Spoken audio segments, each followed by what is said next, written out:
આપણે કોઈ વાદ વિવાદમાં પડવું નથી, પણ આ ખેડૂતની વાત છે એટલે મને વાત કર્યા વગર રહેવાનું નહીં. વાત છે બોટાદમાં કડદાના આંદોલનની.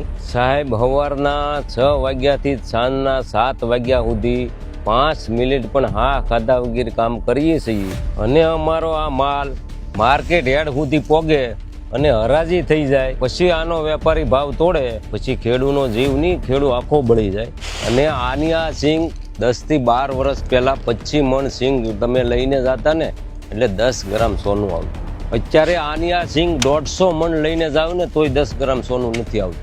આની આ સિંગ 15 વર્ષ પહેલા મેં ભાઈ 1150 વેચી હતી ને તઈએ ડીએપી ખાતર લીધે તું 475 અત્યારે ડીએપી ના ભાવ છે 1500 ને માંડવીના છે હારામાં હારી માંડવી તમે લઈને જાવ તો 800-900 રૂપિયા. આ તફાવત વેપારીને નથી દેખાતો એટલે આ ખેડૂને કડદો નડે છે. ક્યાંય કુદરતનો ન્યાય જોવો તમે. સમય પ્રમાણે બધી વસ્તુનો ભાવ મોંઘો થયો છે, પણ આ વસ્તુનો ભાવ મોંઘો નહીં થાય ને તો આ સમય પ્રમાણે ખેડૂનો દીકરો ખેતી છોડી દે.